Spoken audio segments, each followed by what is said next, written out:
Hi hello എല്ലാവർക്കും നമസ്കാരം. പുതിയൊരു വീഡിയോയിലേക്ക് സ്വാഗതം. അതെ, ഞാൻ യൂട്യൂബിൻ്റെ അകത്ത് ഓരോരോ വീഡിയോ ഇങ്ങനെ കണ്ട് സ്ക്രോൾ ചെയ്ത് പോകുന്ന സമയത്ത് ഒരു വീഡിയോ കാണാനിടയായി.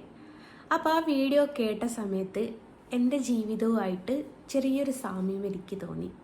എൻ്റെ കണ്ണനോടുള്ള ഒരു അടുപ്പത്തിൻ്റെ ഒരു ചെറിയൊരു സാമ്യമായിട്ട് എനിക്ക് തോന്നി. അപ്പോൾ അതൊന്ന് നിങ്ങളെയും കൂടി കേൾപ്പിക്കണം, എന്നിട്ട് ഞാനൊരു കാര്യം പറയണമെന്ന് വിചാരിക്കുകയാണ്. ആദ്യം ആ കാര്യം ഒന്ന് നിങ്ങൾക്ക് കേൾപ്പിച്ചു തരാം. ഹരേ കൃഷ്ണ. ഹരേ കൃഷ്ണ. എനിക്ക് വേണ്ടി ചോദിക്കാനും എനിക്ക് വേണ്ടി വാദിക്കാനും ആരും ഇല്ലാത്തത് കൊണ്ടല്ലേ കണ്ണ എന്റെ ജീവിതത്തില് ഇത്രയൊക്കെ അന്യായങ്ങൾ സംഭവിക്കുന്നത്.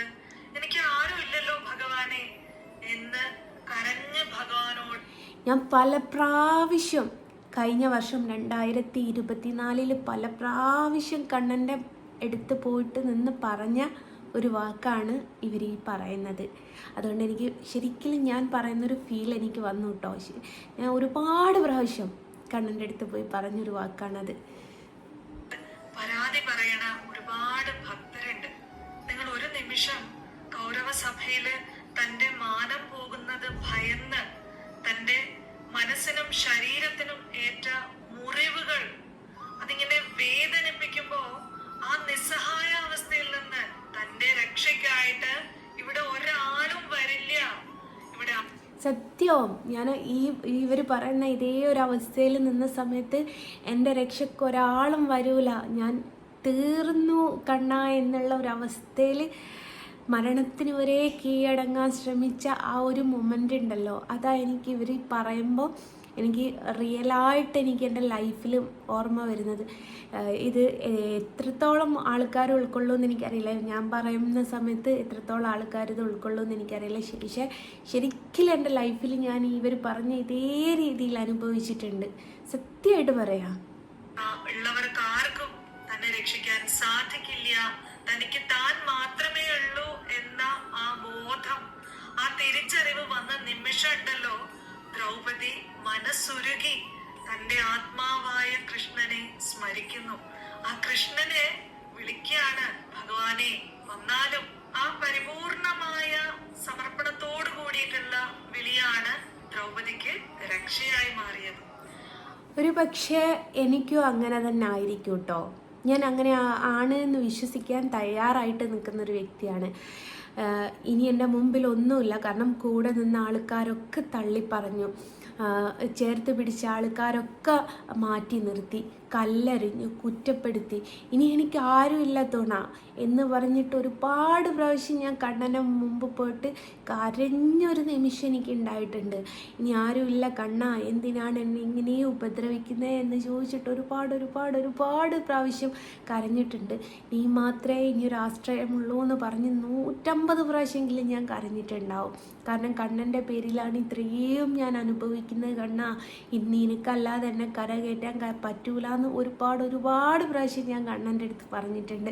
എനിക്ക് എൻ്റെ ലൈഫിൽ ഞാൻ അനുഭവിച്ച ഫീലാണ് ഈ ഒരു ചേച്ചി പറയുന്ന സമയത്ത് എനിക്ക് വന്നത്. ടോബാക്കിയുടെയും കേൾക്കാം നമുക്ക്.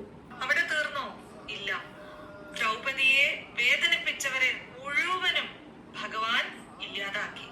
അവരെയൊക്കെ ഭഗവാൻ ഇഞ്ചിഞ്ചായി തന്നെ വേദനിപ്പിച്ചുകൊണ്ടാണ്. അതേപോലെ എന്നെ വേദനിപ്പിച്ച ആൾക്കാരെയും കണ്ണൻ വെറുതെ വിടൂല എന്നുള്ളൊരു വിശ്വാസം, ആത്മവിശ്വാസം തന്നെ എനിക്കുണ്ട്. കാരണം അത്രത്തോളം വേദന ഞാൻ അനുഭവിച്ചിട്ടുണ്ടായിരുന്നു. അത് ഏതൊരു മനുഷ്യനായാലും, ഏതൊരു പിള്ളയായാലും, ഏതൊരു പാലക്കലായാലും കണ്ണൻ വെറുതെ വിടൂല എന്നുള്ള ഉറച്ച വിശ്വാസം എനിക്കുണ്ട്. കാരണം കണ്ണൻ കൊടുക്കും. കണ്ണനിൽ ഒരു സത്യമുണ്ടെങ്കിൽ കണ്ണൻ തീർച്ചയായിട്ടും തിരിച്ചു കൊടുക്കും. തന്റെ ഭക്തരെ വേദനിപ്പിക്കുന്ന ഒരാളിനെയും ഭഗവാൻ വെറുതെ വിടില്ല. ഒരൊറ്റ കാര്യം ഓർത്തോളൂ, ഈ ലോകം മുഴുവൻ നിങ്ങൾക്ക് എതിരായി നിന്നാലും ഈശ്വരൻ നിങ്ങളുടെ ഭാഗത്തുണ്ടെങ്കിൽ നിങ്ങൾക്ക് വേണ്ടി ഈശ്വരൻ പ്രവർത്തിച്ചിരിക്കും. സത്യമാണ്, കണ്ണൻ എനിക്ക് വേണ്ടി പ്രവർത്തിച്ചിട്ടുണ്ട്. കാരണം പലരും തെറ്റിദ്ധരിച്ച ആൾക്കാർ തെറ്റിദ്ധാരണ മാറി എന്നെ ഫോൺ വിളിച്ച് എൻ്റെ നല്ല സുഹൃത്തായിട്ട് ഇപ്പം നിൽക്കുന്നുണ്ട്. എന്നെക്കുറിച്ച് കുറ്റം പറഞ്ഞ് വീഡിയോ ചെയ്ത പലരും ആരൊക്കെയാണെന്ന് എനിക്ക് പേര് വെളിപ്പെടുത്താൻ താല്പര്യമില്ലാഞ്ഞിട്ടാണ് പലരും എന്നെ തെറ്റിദ്ധരിച്ച് എന്നെക്കുറിച്ച് കുറ്റം പറഞ്ഞ ആൾക്കാർ ഇങ്ങോട്ട് വിളിച്ച് എന്നോട് സംസാരിച്ച് തെറ്റിദ്ധാരണം മാറി എന്നുള്ളൊരു നിലയിൽ പോകുന്നുണ്ട്. പലരും എന്ന് പറയുന്നത് കുറച്ച് ആൾക്കാർ എനിക്ക് അത്രത്തോളം പേഴ്സണലി ഇപ്പം എനിക്ക് അവരുമായിട്ട് അറ്റാച്ച്മെൻ്റ് ഉണ്ട്. അത് സത്യമായിട്ടുള്ളൊരു കാര്യമാണ്. നിങ്ങൾക്ക് ന്യായം തീർച്ചയായിട്ടും ലഭിച്ചിരിക്കും. നിങ്ങളുടെ ന്യായത്തിന്റെ വിധി ഭഗവാന്റെ കയ്യിലാണ്, ആളുകളുടെ കയ്യിലല്ല. അതുകൊണ്ട് നിങ്ങളോട് അന്യായം പ്രവർത്തിക്കുന്നവർക്ക്, നിങ്ങളോട് അന്യായം പ്രവർത്തിച്ചവർക്ക് തീർച്ചയായിട്ടും. ഇതിനുള്ളിൽ ഞാനൊരു കഥ പറയട്ടെ. ഒരു സ്ത്രീ എനിക്ക് മെസ്സേജ് ചെയ്തിട്ടുണ്ടായിരുന്നു, ഇനി ഗുരുവായൂർ കാല് കുത്തിയാൽ അവരെന്നെ ചൂലുകൊണ്ട് തല്ലൂ എന്ന് പറഞ്ഞിട്ട്. ഞാൻ വിചാരിച്ചു ഇനി എനിക്ക് ഗുരുവായൂർ പോകാൻ പറ്റില്ല, ഞാൻ ഗുരുവായൂർ പോകുന്നില്ല എന്ന് വിചാരിച്ചതാണ്. പക്ഷേ കഴിഞ്ഞ പ്രാവശ്യവും ഞാൻ ഗുരുവായൂർ എന്ന് വെച്ചാൽ ഈ ജനുവരി 18-ാം തീയതി ഞാൻ ഗുരുവായൂർ പോയി കണ്ണനെ മനസ്സറിഞ്ഞ് തന്നെ പുറത്തു നിന്ന് തൊഴുത് തന്ത്രിയെയും കണ്ട് മനസ്സറിഞ്ഞ് തന്നെ എനിക്ക് തിരിച്ചു വരാൻ പറ്റി. അപ്പം കണ്ണൻ്റെ നടയിലെത്തണം എന്നുണ്ടെങ്കിൽ മറ്റാര് വിചാരിച്ചിട്ടും കാര്യമില്ല, കണ്ണൻ തന്നെ വിചാരിക്കണം എന്നുള്ള ഒരു കാര്യം ഞാൻ കേട്ടിട്ടുണ്ട്. അല്ലാത്ത പക്ഷം അവിടെ തടസ്സങ്ങൾ മാത്രമേ ഉണ്ടാവുള്ളൂ എന്ന്. ഞാൻ മാസാമാസം ഗുരുവായൂർ പോയി നിന്ന ഒരാളാണ്. അങ്ങപ്പോഴാണ് ഈ ഒരു വിഷയം വന്നത്. അപ്പോൾ ഞാൻ ഗുരുവായൂർ ഇനി പോകുന്നില്ല എന്ന് വിചാരിച്ചു. പക്ഷേ വീണ്ടും എന്നെ ഗുരുവായൂരേക്ക് കണ്ണൻ പറഞ്ഞയച്ചു. എനിക്ക് മനസ്സറിഞ്ഞ് കണ്ണനെ പ്രാർത്ഥിക്കാൻ പറ്റി. വേറൊരു കാര്യം ഉണ്ടായിരുന്നു, ഞാൻ ഗുരുവായൂർ പോയിട്ട് നടയിൽ നിന്നിട്ട് എനിക്ക് കൈകൂപ്പാൻ ടെൻഷനായിരുന്നു. എന്താണെന്നറിയോ, അത് വീഡിയോ എടുത്തിടാൻ ഒരുപാട് ആൾക്കാരുണ്ടാവുമായിരുന്നു എന്നെ നോക്കി സൂം ചെയ്ത് നിൽക്കാൻ. പക്ഷേ ഇപ്പോൾ അവിടെ വീഡിയോ അലോഡ് അല്ലാത്തതുകൊണ്ട് എനിക്ക് സുഖകരമായിട്ട് മനസ്സറിഞ്ഞ് ഞാൻ അവിടെ നിന്ന് പ്രാർത്ഥിക്കുകയും ചെയ്തിട്ടുണ്ട്. സത്യമായിട്ട് അവരുടെ കർമ്മ അവരെ ഭഗവാൻ അനുഭവിപ്പിക്കുക തന്നെ ചെയ്യും.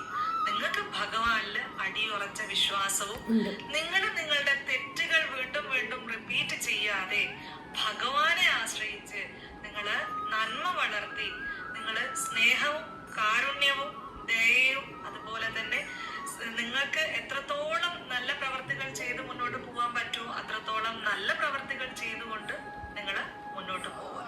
ഉദ്ധരേത് ആത്മനാത്മാനം എന്നാണ് ഭഗവാൻ പറഞ്ഞിരിക്കുന്നത്. നമ്മളെ എപ്പോഴും ഉയർത്തിക്കൊണ്ടിരിക്കുക, നമ്മുടെ ആത്മാവിനെ നമ്മൾ എപ്പോഴും പോഷിപ്പിച്ചുകൊണ്ടിരിക്കുക. ഇവർ പറഞ്ഞല്ലോ നമ്മളെ ഉയർത്തിക്കൊണ്ടിരിക്കുകയെന്ന്. പലരും കമൻ്റ് ഇടാറുണ്ട്, അല്ലെ പലരും പറയാറുണ്ട് ജസ്റ്റിന് ഒരു ഫോട്ടോ മാത്രമേ വരയ്ക്കാറുള്ളൂ, ജസ്റ്റിൻ്റെ ഫോട്ടോ ആരും മേടിക്കരുത് എന്നൊക്കെ പറയുന്ന സമയത്ത് എനിക്കിപ്പുറത്ത് ഓർഡർ കുവിഞ്ഞ് കൂടുക ചെയ്യുന്നത്.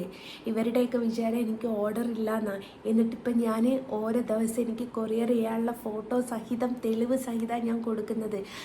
അടിച്ചമർത്താൻ നോക്കുമ്പോൾ ഞാൻ അടിച്ചമരല്ല ചെയ്യുന്നത്, ഞാൻ പൊന്തി വരിക ചെയ്യുന്നത്. അത്രമേൽ ഓർഡർ എനിക്ക് വരുന്നുണ്ട്, അത്രമേൽ ആൾക്കാരെന്നെ സ്വീകരിക്കുന്നുണ്ട്. ഒരു ദിവസം 4-5 ഫോട്ടോസാണ് ഞാൻ കൊറിയർ ചെയ്യുന്നത്. അത്രമേൽ ഹാർഡ് വർക്ക് ചെയ്ത് ഞാൻ വരയ്ക്കുന്നുണ്ട്.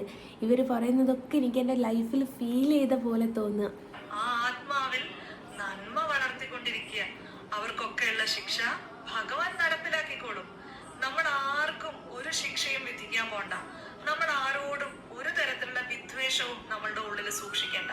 അതൊക്കെ നമ്മളെ തന്നെയാണ് ബുദ്ധിമുട്ടിലേക്ക് കൊണ്ടുപോവുക. അപ്പൊ നമുക്ക് സന്തോഷവും സമാധാനവും വേണമെങ്കിൽ നമ്മള് എല്ലാവരോടും അവർ നമ്മളോട് ചെയ്തിട്ടുള്ള തെറ്റുകളൊക്കെ മറന്ന് നമ്മൾ അവരിൽ നിന്ന് അകലം പാലിച്ച് നമ്മളുടെ മനസ്സ് ശുദ്ധമാക്കി വെക്കുക. അവിടെ ഈശ്വരനെ പ്രതിഷ്ഠിക്കുക. ആ ഈശ്വരനോട് മാത്രം നിങ്ങൾ പറഞ്ഞാൽ മതി നിങ്ങളുടെ സങ്കടം. നിങ്ങൾ മറ്റുള്ളവരോട് ഒന്നും പറഞ്ഞു നടക്കണ്ട. ആ ഈശ്വരൻ ചോദിച്ചോളും.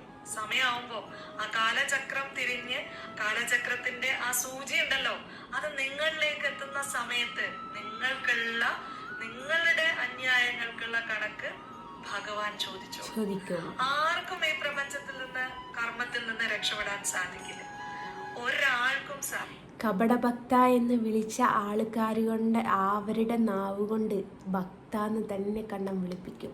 അതെനിക്ക് ഉറപ്പുണ്ട്. എന്നെ കപടഭക്ത വരെ ആക്കിയിട്ടുണ്ടായിരുന്നു.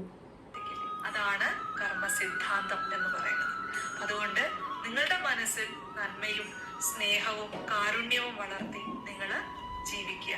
മറ്റുള്ളവർക്ക് വേണ്ടി നിങ്ങൾ പ്രവർത്തിക്കുക.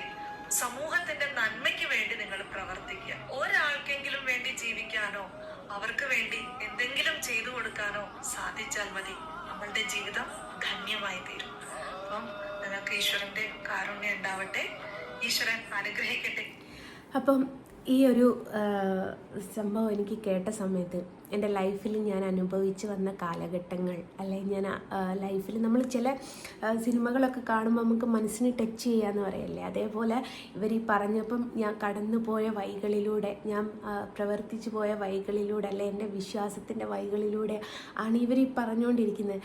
അപ്പോൾ അതെനിക്ക് എന്നെ നന്നായിട്ട് ഫീൽ ചെയ്തു. എൻ്റെ ലൈഫിൽ ഞാൻ അനുഭവിച്ചതായതുകൊണ്ട് വളരെയധികം എനിക്കത് ഫീലായി.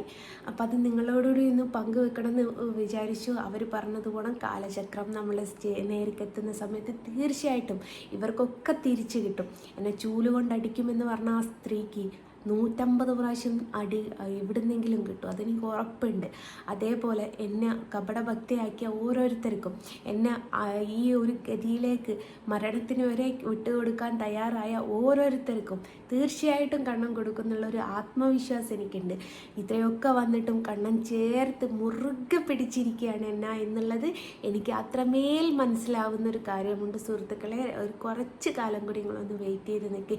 ഞാൻ കപടഭക്തിയല്ല, ഭക്ത തന്നെയാണ് എന്നുള്ളത് എനിക്ക് വ്യക്തമായിട്ട് നിങ്ങൾക്ക് മുമ്പിൽ കാണിച്ചു തരാൻ കുറച്ച് കാലം കൂടി, കുറച്ച് ദിവസങ്ങൾ കൂടി നിങ്ങൾ വെയിറ്റ് ചെയ്ത് തന്നാൽ മതി.